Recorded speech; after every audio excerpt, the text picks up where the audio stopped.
Loves halal certified, no alcohol body spray. Loves believe.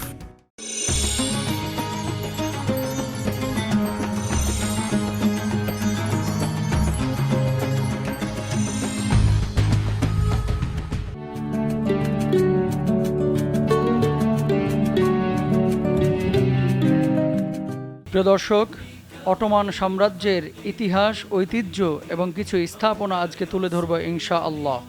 Ottoman সাম্রাজ্য প্রতিষ্ঠিত হয়েছিল প্রথম ওসমানের দ্বারা।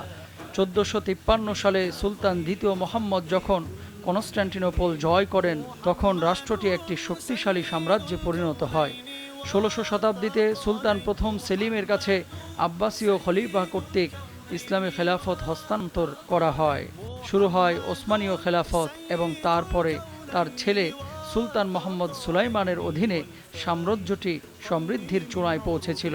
তখন এর সীমানা ছিল পূর্বে পারস্য উপসাগর থেকে ইউরোপের বলকান অঞ্চল, উত্তর পূর্বে হাঙ্গেরি, উত্তর কৃষ্ণ সাগর রাশিয়া, ককেসাস, পশ্চিমে ইরান, মধ্যপ্রাচ্য ইরাক, সিরিয়া ও ফিলিস্তিন, লেবানন, জর্ডান, মক্কা, মদিনা এবং দক্ষিণে মিশর থেকে উত্তর আফ্রিকা পর্যন্ত।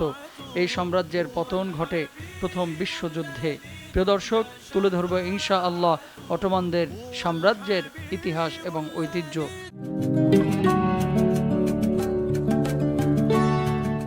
আসসালামু আলাইকুম ওয়া রাহমাতুল্লাহি ওয়া বারাকাতুহু। আলহামদুলিল্লাহ ওয়াসসালাতু ওয়াসসালামু আলা রাসূলিল্লাহ বাদ। প্রিয় দর্শক, সবাইকে আমন্ত্রণ জানাচ্ছি আরটিভির ভ্রমণ বিষয়ক ইসলামিক আয়োজন তুরস্কের ইসলামিক স্থাপত্যের উপরে নির্মিত লাভস নিবেদিত আরবি কাফেলার আজকের পর্বে। দর্শক, আজকে আপনাদের সামনে আমি এবং শেখ সাদিকুর রহমান আল আজহারি দুজন মিলে অটোমান সাম্রাজ্যের কিছু ইতিহাস এবং তাদের স্মৃতি বিজড়িত বিল্ডিং, এলাকা এবং স্থাপনা তুলে ধরব ইনশাআল্লাহ। হারানো জৌলুস, গৌরব, ঐতিহ্য আমরা কিভাবে ফিরে পেতে পারি সে ব্যাপারেও আজকে আমরা কথা শুনবো ইনশাআল্লাহ তাআলা। দর্শক মণ্ডলী, আমরা দেখতে পাচ্ছি প্রাসাদের উত্তর পাশে সুরক্ষিত ও বিলাসবহুল হারেমে সুলতান। এই ভবনগুলোতে সুলতানদের মা, স্ত্রী, পরিবারের অন্যান্য সদস্য সহ দাসদাসী সকলেই থাকতেন। সুলতানদের উপপত্নী ও দাসীরা সাধারণত ককেশীয়, জর্জীয় ও আবখাসীয় ছিলেন। এদের কম বয়সে পরিবার বা বাজার থেকে দাসী হিসেবে কিনে এনে হারেমে লালন পালন করা হতো। আরবি হারেম বা হারাম শব্দ থেকেই এই হেরেম এসেছে। সুলতানের হারেমে সুলতান ও তার পরিবারের অত্যন্ত কাছের মানুষ ছাড়া সবার জন্য নিষিদ্ধ ছিল। হারেমের পাহারা সহ অন্যান্য দায়িত্বে থাকতেন প্রায় 200 তুর্কি ও নিগ্র খোঁজা প্রহরী। এই প্রাসাদটা আমরা এখনো যখন দর্শনার্থী হিসেবে দেখতে যাই, আমরা অবাক দৃষ্টিতে তাকিয়ে থাকি। পুরো প্রাসাদ প্রাঙ্গণ মোটামুটি একটা আয়তক্ষেত্রের মতো এবং 4টি প্রধান চত্বর ও হারেমে বিভক্ত। চত্বরগুলো চারদিক থেকে বিভিন্ন ছোট থেকে মাঝারি আকারের ভবন, উঁচু প্রাচীর দিয়ে ঘেরা। দর্শক, আপনারা দেখতে পাচ্ছেন কোথাও টিউলিপ গাছের পাতার ছাপে এবং কোথাও আঙ্গুরের পাতার ধাঁচে বিভিন্ন কারুকাজ অত্যন্ত সুনিপুণভাবে তারা কিন্তু সেই সময়ে, আজ থেকে শত শত বছর আগে তারা এই কাজগুলো সুনিপুণভাবে করে আজও পর্যন্ত আমাদের জন্য তারা সংরক্ষিত রেখেছে এবং তারা এগুলো রিপেয়ার করে যুগ যুগ ধরে মানুষ যেন তাদের ইতিহাস, ঐতিহ্য সম্পর্কে জানতে পারে, এজন্য তারা আজও পর্যন্ত কালে সাক্ষী করে রেখেছে। রোজার মাসে বডি স্প্রে দিস? কারণ আমার বডি স্প্রেতে কোনো অ্যালকোহল নাই। ব্যবহার করুন লাভস হালাল certified, no alcohol body spray. Loves believe.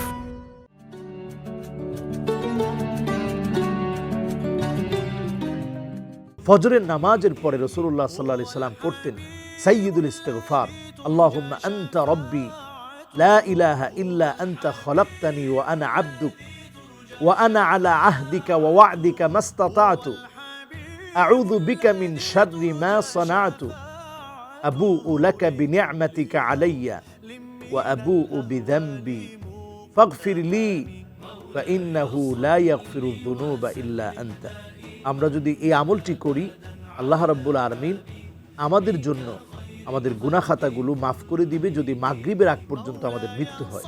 আবার মাগরিবের আগে যদি আমরা পড়ি, আল্লাহ রাব্বুল আলামিন ফজরের আগ পর্যন্ত যদি মৃত্যু হয় আল্লাহ তাআলা মাফ করে দিবেন। করোনার এই প্যান্ডামিক সিচুয়েশনে এই সময়ও সকাল সন্ধ্যায় আজকারগুলো পড়া উচিত।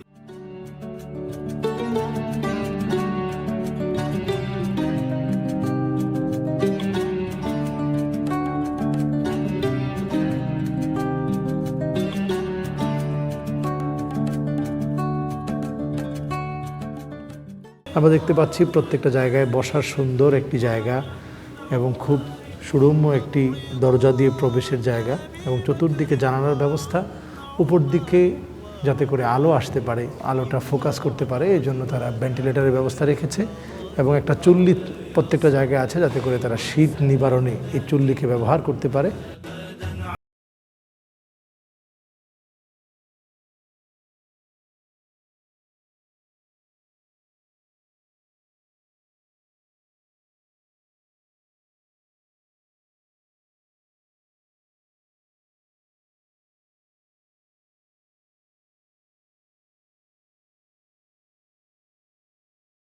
অটোমানদের বিভিন্ন এলাকা ঘুরে ঘুরে এবং তাদের স্থাপনাগুলো ঘুরে দেখতে পাচ্ছি যে স্থাপনার সম্মুখেই বেশ কিছু কবিতাংশ উল্লেখ করা হয়েছে যেটা ফরাসি ভাষায় রচিত।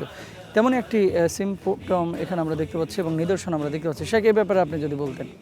জি আলহামদুলিল্লাহ, আমরা এখানে দেখতে পাচ্ছি আরবিতেও কিন্তু উপরে লেখা আছে 1264-তে এটি স্থাপন করা হয় এখানে। তো তাদের আসলে সাহিত্য চর্চা, কবিতা চর্চা এটি তাদের খুবই ভালো কাজের মধ্যে অন্যতম একটি ছিল। যেমন সুলতান সুলেমান তিনিও কিন্তু কবিতা চর্চা করতেন এবং আমরা কিন্তু এটা এখানেও লক্ষ্য করছি যে এখানেও কিন্তু ফার্সি কবিতাগুলো লেখা আছে, শাসকদের নিজেদের নামে এই কবিতাগুলো খচিত আছে অত্যন্ত কারুকাজে।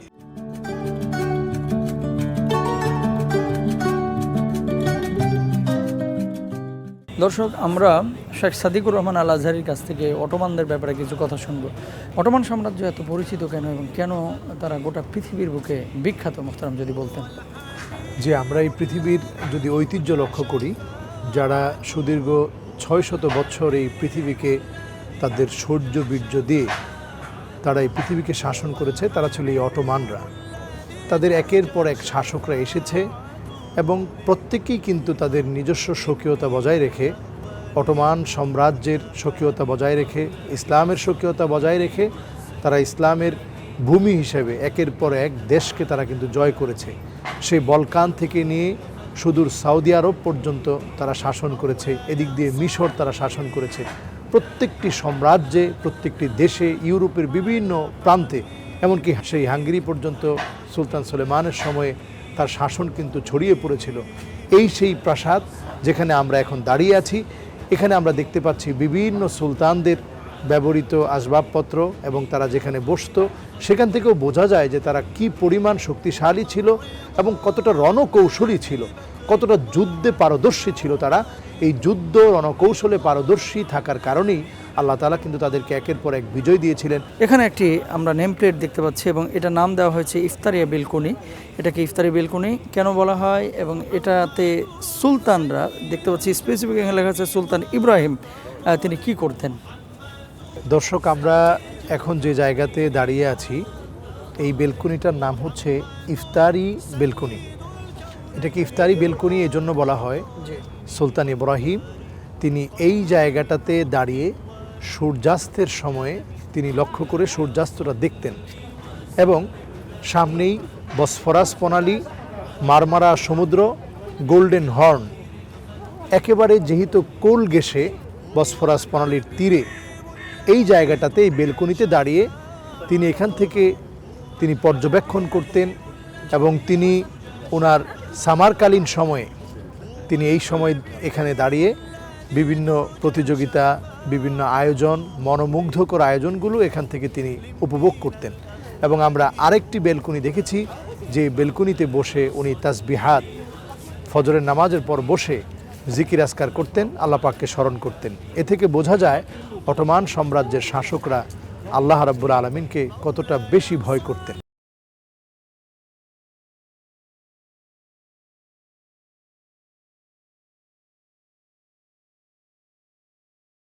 দর্শক মণ্ডলী, এখন আপনাদেরকে আমরা ভিতরের অংশ দেখাচ্ছি।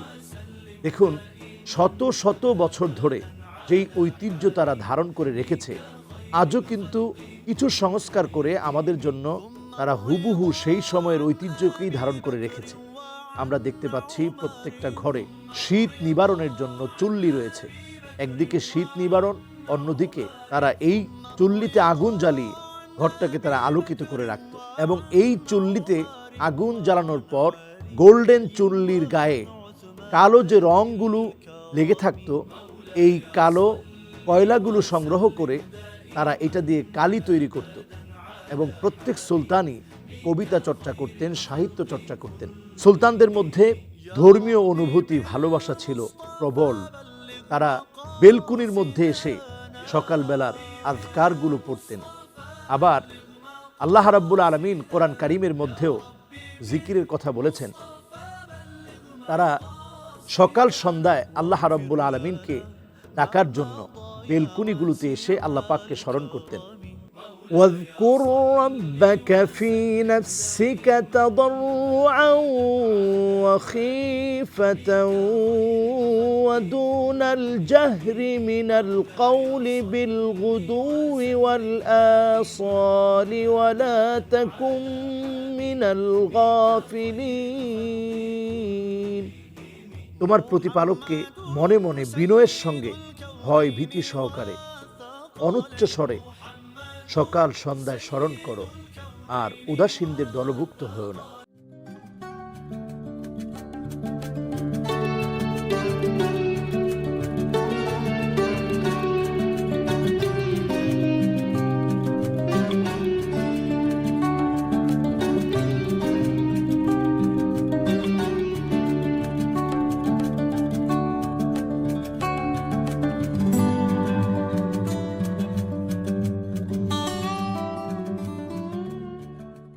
প্রিয় দর্শক, সামনে বসফরাস প্রণালী, আমাদের পাশেই টপকাপি মিউজিয়াম।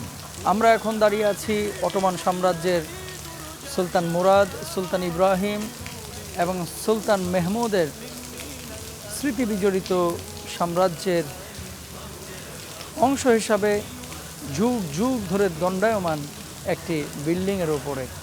প্রিয় দর্শক, যখন আমরা আরবি কাফেলার রেকর্ড করছি, ঠিক সেই সময় এক তো শীত, দ্বিতীয়ত আকাশে মেঘাচ্ছন্ন আকাশ হঠাৎই কান্না শুরু করলো। বৃষ্টি শুরু হয়েছে। আমি এবং শেখ সাদিকুর রহমান আল আজহারি এবং আমাদের আরবি কাফেলার টিম আমরা অপেক্ষা করছি দর্শকদেরকে আমরা আরও নতুন কিছু দেখাবো আমাদের পর্বে, কিন্তু আপনাদেরকে এখন দেখাচ্ছি বৃষ্টি। শেখ, আপনার কেমন লাগছে? একদিকে শীত, অন্যদিকে বৃষ্টি। জি, আসলে আমরা এমন একটা পরিবেশ সৃষ্টি হবে। রোজার মাসে বডি স্প্রে দিচ্ছেন? কারণ আমার বডি স্প্রেতে কোনো অ্যালকোহল নাই। ব্যবহার করুন লাভস, হালাল certified, no alcohol body spray. Loves. Believe. এটা আমাদের যদিও আকাঙ্ক্ষা ছিল না, কিন্তু আমরা নতুন একটা পরিবেশ পেয়েছি বলতে গেলে। প্রকৃতির এই যে শৈল্পিক সৃষ্টি, যেটা এখন আমাদের চোখে ধরা পড়ছে, একদিকে বসফরাস প্রণালী, বৃষ্টি হলে কেমন দেখায় এটা কিন্তু আমরা দেখতে পাচ্ছি। যেখান থেকে সূর্যাস্ত দেখতেন শাসক সুলতান ইব্রাহিম, যেখানে বসে মেহমানদারি করতেন, নিজেরা পড়াশোনা করতেন, কবিতা লিখতেন, এই জায়গাগুলো বৃষ্টির মধ্যে আমরা এখন প্রত্যক্ষদর্শী। আমরা এখানে দাঁড়িয়ে দেখছি। আমার সাথে শেখ মুস্তাফিজুর রহমানি, তিনিও দেখছেন এবং অবাক হচ্ছেন। আর আমাদের দেশে যখন বৃষ্টি হয় তখন আবহাওয়াটা যেমন থাকে, তুরস্কে যখন আমরা এসেছি আবহাওয়া এতটাই ঠান্ডা, এখানে কখনো কখনো -3 ডিগ্রি সেলসিয়াস তাপমাত্রায় চলে যায়। যদিও আজকে এত বেশি ঠান্ডা না, তারপরেও এখন প্রায় 10 ডিগ্রি সেলসিয়াস তাপমাত্রায় আমরা কাজ করছি। প্রচণ্ড শীতে, প্রচণ্ড ঠান্ডায়, বলতে গেলে অনেক বেশি কষ্ট হচ্ছে কথা বলতে। তারপরেও আপনাদের জন্য দর্শক আমরা এই কাজগুলো উপস্থাপন করছি। আল্লাহ তাআলা যেন এই কাজের জাযা আমাদেরকে দান করে। আপনারা যেন দেখে অটোমান সাম্রাজ্যের সেই স্মৃতিগুলো আপনারা যেন বুকে ধারণ করতে পারেন। চত্বরগুলো দক্ষিণ থেকে উত্তর দিকে পর্যায়ক্রমে কম থেকে বেশি গুরুত্বপূর্ণ। প্রাসাদের সীমানা বাইজেন্টাইন আমলের ১৫০০ বছরের পুরানো। বেসিলিকা হাজিয়া সোফিয়ার ঠিক পিছন থেকে শুরু।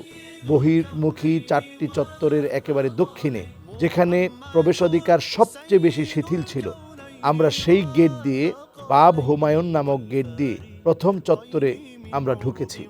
এখন যেই জায়গাটা আপনাদেরকে দেখাচ্ছি, এই চত্বরের দক্ষিণ পশ্চিম কোণে আছে প্রায় 2500 বছর পুরানো হাজিয়া ইরিন গির্জা। প্রথম চত্বর থেকে দ্বিতীয় চত্বর উঁচু দেয়াল আর বাবুস সালাম দিয়ে আলাদা করা। এই গেট দিয়ে একমাত্র সুলতান ঘোড়ায় চড়ে যেতে পারতেন। 624 বছরের শাসন কার্য এখান থেকেই পরিচালিত হয়েছে। আলহামদুলিল্লাহ, প্রিয় দর্শক, অটোমানদের জীবন ইতিহাস সংক্ষিপ্ত আকারে আপনাদের সামনে তুলে ধরেছিলাম আমি এবং শেখ সাদিকুর রহমান আল আজহারি। অটোমানদের সাম্রাজ্য, তাদের আবাসস্থল এবং তাদের স্মৃতি বিজড়িত এলাকার কিছু অংশ আজকে আপনাদেরকে দেখিয়েছি। বাকি আলোচনা অন্য আরও একটি পর্বে আমরা করার চেষ্টা করবো ইনশাআল্লাহ তাআলা। ধন্যবাদ জানাচ্ছি আপনাদেরকে, ধন্যবাদ জানাচ্ছি শেখ সাদিকুর রহমান আল আজহারিকে তার বিশ্লেষণ প্রকাশ করার জন্য, তার বক্তব্য পেশ করার জন্য। প্রিয় দর্শক, আজকের মতো বিদায় নিচ্ছি। আল্লাহ হাফেজ। আসসালামু আলাইকুম ওয়া রাহমাতুল্লাহ।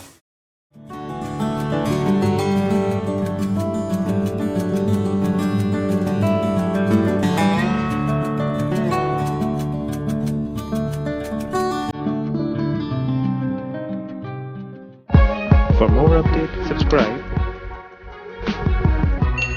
and press the bell icon on YouTube app and never miss another update.